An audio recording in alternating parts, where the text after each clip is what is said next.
নমস্কার বন্ধুরা, চলে এলাম ষোড়শ অধ্যায়ের দ্বিতীয় ভাগ নিয়ে। কৃষ্ণ দু ঘন্টা ধরে কালিয়ের বন্ধনে আবদ্ধ হয়ে একটি সাধারণ শিশুর মতো সেখানে পড়ে রইলেন। কিন্তু যখন তিনি দেখলেন যে তার মা, বাবা, গোপিকা, গোপশিশু, গাভী আদি সমস্ত গোকুলের অধিবাসীরা মৃতবৎ হয়ে পড়েছেন এবং অবশ্যম্ভাবী মৃত্যুর থেকে রক্ষা পাওয়ার মতো কোনো আশ্রয় তাঁদের নেই, তিনি তখন নিজেকে সেই সর্পের বন্ধন থেকে মুক্ত করলেন। তিনি তাঁর দেহটিকে বর্ধিত করতে লাগলেন এবং সর্পটি যখন তাকে ধরে রাখবার চেষ্টা করল তখন সে প্রচণ্ড ভার অনুভব করল। সেই ভারের ফলে তার অঙ্গ শিথিল হয়ে গেল এবং পরমেশ্বর ভগবান শ্রীকৃষ্ণকে তার বন্ধন থেকে মুক্ত করা ছাড়া আর কোনো উপায় রইল না। কালীও তখন অত্যন্ত ক্ষুব্ধ হয়ে উঠল এবং সে তার ফণা বিস্তার করল। তার নাসারন্ধ্র দিয়ে সে তখন বিষ উদ্গীরণ করতে লাগলো। তার রাঙা চোখগুলি আগুনের মতো জ্বলতে লাগলো এবং তার মুখ দিয়ে আগুন বেরোতে লাগলো। সেই বিরাট সর্পটি কিছুক্ষণ শ্রীকৃষ্ণের দিকে তাকিয়ে রইল। দ্বিধাবিভক্ত জিহ্বা দিয়ে ওষ্ঠপ্রান্ত লেহন করতে লাগলো এবং তার সেই দৃষ্টি ছিল বিষময়। গরুর যেমন সর্পের উপর ঝাঁপিয়ে পড়ে, কৃষ্ণও তেমনই তার উপর ঝাঁপিয়ে পড়লেন। এইভাবে আক্রান্ত হয়ে কালীও তাকে দংশন করার সুযোগ খুঁজতে লাগলো। কিন্তু কৃষ্ণ এত দ্রুত গতিতে তার চারিদিকে ঘুরতে লাগলেন যে কৃষ্ণকে দংশন করার সমস্ত চেষ্টা তার ব্যর্থ হলো। কৃষ্ণকে দংশন করবার এবং ধরবার চেষ্টায় ছোটাছুটি করে কালীও অত্যন্ত অবসন্ন হয়ে পড়ল এবং তার মনে হলো যে তার সমস্ত শক্তি যেন ক্ষয় হয়ে গেছে। কৃষ্ণ তখন সেই সর্পের ফণার উপর লাফিয়ে উঠলেন। সেই সর্পের মাথার সমস্ত মণিমাণিক্যের দ্যুতিতে কৃষ্ণের শ্রীপাদপদ্ম রক্তিম হয়ে উঠল। তারপর সমস্ত শিল্পকলার আদি শিল্পী শ্রীকৃষ্ণ সেই সাপের মাথার উপর নাচতে লাগলেন। তা দেখে স্বর্গের দেবতারা পুষ্পবৃষ্টি করতে লাগলেন এবং নানা রকম বাদ্যযন্ত্র বাজিয়ে স্তব করতে লাগলেন। এইভাবে গন্ধর্ব, সিদ্ধ এবং দেবতারা আনন্দ সাগরে মগ্ন হলেন। কৃষ্ণ যখন কালীয়ের মাথার উপর নাচছিলেন, কালীও তখন তার অন্য ফণা দিয়ে তাকে ঠেলে ফেলে দেওয়ার চেষ্টা করছিল। কালীয়ের মাথায় প্রায় 100 ফণা ছিল, কিন্তু কৃষ্ণ তার সেই সমস্ত ফণাগুলিকে দমন করলেন। তিনি তাঁর শ্রীপাদপদ্ম দিয়ে কালীয়ের মাথায় আঘাত করতে লাগলেন। কালীয়ের পক্ষে তা সহ্য করা সম্ভব হলো না। অচিরেই তার জীবন বেরিয়ে যাওয়ার উপক্রম হলো। সে বিষ বমন করতে লাগলো এবং অগ্নি উদ্গীরণ করতে লাগলো। এইভাবে তার ভেতরের সমস্ত বিষ বমন করে কালীয়ের পাপময় অস্তিত্ব ক্ষীণ হয়ে এলো। ক্রোধে অধীর হয়ে সে তার জীবন রক্ষার চেষ্টা করতে লাগলো এবং একটি ফণা তুলে ভগবানকে দংশন করার চেষ্টা করতে লাগলো। কৃষ্ণ তৎক্ষণাৎ সেই ফণাটির উপরে পদাঘাত করে নাচতে লাগলেন। তা দেখে মনে হলো কালীও যেন পরমেশ্বর ভগবান শ্রীকৃষ্ণের আরাধনা করছে। তার মুখ নিঃসৃত বিষকে মনে হলো যেন ফুলের নৈবেদ্য। অবশেষে কালীও বিষের পরিবর্তে রক্ত বমন করতে শুরু করল। সে তখন সম্পূর্ণ অবসন্ন হয়ে পড়েছিল। ভগবানের পদাঘাতে তার সমস্ত শরীর চূর্ণ বিচূর্ণ হয়ে গিয়েছিল। সে মনে মনে বুঝতে পেরেছিল যে শ্রীকৃষ্ণই হচ্ছেন সর্বলোক মহেশ্বর পরমেশ্বর ভগবান এবং সে তখন তাঁর কাছে আত্মনিবেদন করতে শুরু করল। কালীয়ের পত্নীরা দেখল যে যার গর্ভে সমগ্র ব্রহ্মাণ্ড বিরাজ করে সেই পরমেশ্বর ভগবানের পদাঘাতে তাদের পতির প্রাণান্ত হবার উপক্রম হয়েছে। সেই নাগপত্নীরা তখন ভগবান শ্রীকৃষ্ণের স্তব করতে শুরু করল।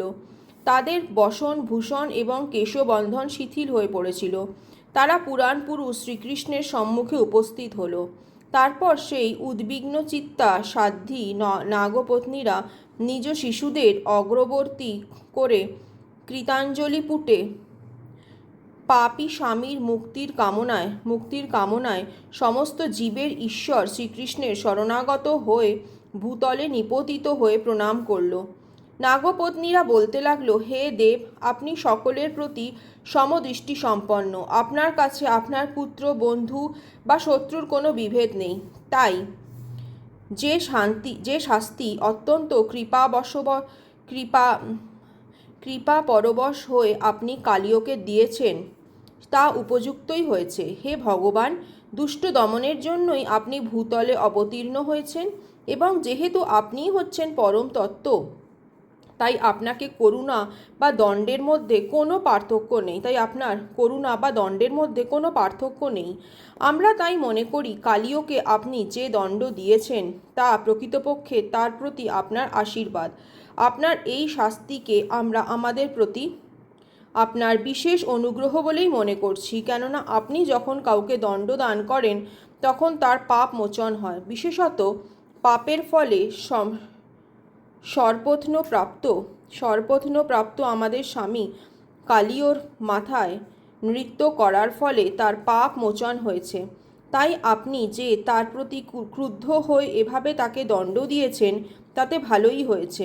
তবে এই সর্পের প্রতি আপনাকে এভাবে কৃপাপরবশ হতে দেখে আমরা অত্যন্ত আশ্চর্য হয়েছি। সে নিশ্চয়ই তার পূর্বজন্মে নানা রকম ধর্ম অনুষ্ঠান করেছিল। তার তপশ্চর্যা এবং সাধনার ফলে সকলে নিশ্চয়ই তার প্রতি সন্তুষ্ট হয়েছিল, এবং সে নিশ্চয়ই সমস্ত ভগবতবাসীর কল্যাণের জন্য নানা রকম ধর্ম অনুষ্ঠান করেছিল। নাগপত্নীদের এই কথায় বোঝা যায় যে পূর্বজন্মকৃত সুকৃতি না থাকলে শ্রীকৃষ্ণের সংস্পর্শে আসা যায় না। শ্রীচৈতন্য মহাপ্রভুও শিক্ষাষ্টকে উপদেশ দিয়েছেন, তৃণের থেকেও সহিষ্ণু হয়ে কোনো রকমের সম্মান আশা না করে এবং সকলকে সম্মান দান করে নিরন্তর হরে কৃষ্ণ মহামন্ত্র কীর্তন করতে। নাগপত্নীরা আশ্চর্য হয়েছিলেন যে জঘন্যতম পাপকার্য করার ফলে কালিয় যদিও সর্পত্ব প্রাপ্ত হয়েছিল, তবুও সে ভগবানের সংস্পর্শে এসেছিল, এবং শুধু তাই নয়, ভগবান তার শ্রীপাদপদ্ম দিয়ে তার মস্তক স্পর্শ করেছিলেন। এটা কোনো সাধারণ পুণ্যের ফল নয়। এই দুটি আপাতবিরোধী তত্ত্ব তাদের বিস্ময়ান্বিত করেছিল। তাই তারা প্রার্থনা করল, হে প্রিয় প্রভু, আপনার শ্রীপাদপদ্মের ধূলি তার মস্তকে ধারণ করার সৌভাগ্য দেখে আমরা বিস্ময়ান্বিত হয়েছি। মহাত্মারা এই সৌভাগ্য কামনা করে থাকেন। এমনকি আপনার এই পদধূলি পাওয়ার জন্য লক্ষ্মী দেবী পর্যন্ত সব কিছু পরিত্যাগ করে ব্রতশীলা হয়ে তপস্যা করেছিলেন। এই কালিও কোন পুণ্যপ্রভাবে সেই চরণ রেণু লাভের অধিকারী হলো তা আমরা বুঝতে পারছি না। মহাজনদের কাছে আমরা শুনেছি যে যারা আপনার শ্রীপাদপদ্মের ধূলিকণার দ্বারা মহিমান্বিত হয়েছে তারা স্বর্গলোক, সার্বভৌমপদ, ব্রহ্মপদ, পৃথিবীর আধিপত্য, যোগসিদ্ধি কিংবা মোক্ষ বাসনা করে না। হে প্রভু, যে পদরজ বাঞ্ছা করে সংসার চক্রে ভ্রমণশীল মানুষেরাও উৎকৃষ্ট ফল লাভ করে থাকে, ক্রোধপরবশ তমগুণোদ্ভূত এই সর্পরাজ ব্রহ্মারও দুর্লভ সেই পদরজ প্রাপ্ত হয়েছে। শ্রীচৈতন্য চরিতামৃতে বলা হয়েছে, ব্রহ্মাণ্ড ভ্রমিতে কোনো ভগবান, জীব, গুরু কৃষ্ণ প্রসাদে পায় ভক্তিলতা বীজ। এইভাবে গুরু এবং কৃষ্ণের প্রসাদে মুক্তির পথ প্রশস্ত হয়। নমস্কার বন্ধুরা, আজকে এই পর্যন্তই থাক। পরবর্তী অধ্যায় নিয়ে খুব শীঘ্রই হাজির হব। শুনতে থাকুন, সঙ্গে থাকুন। হরে কৃষ্ণ কৃষ্ণ কৃষ্ণ হরে হরে, হরে রাম রাম রাম হরে হরে।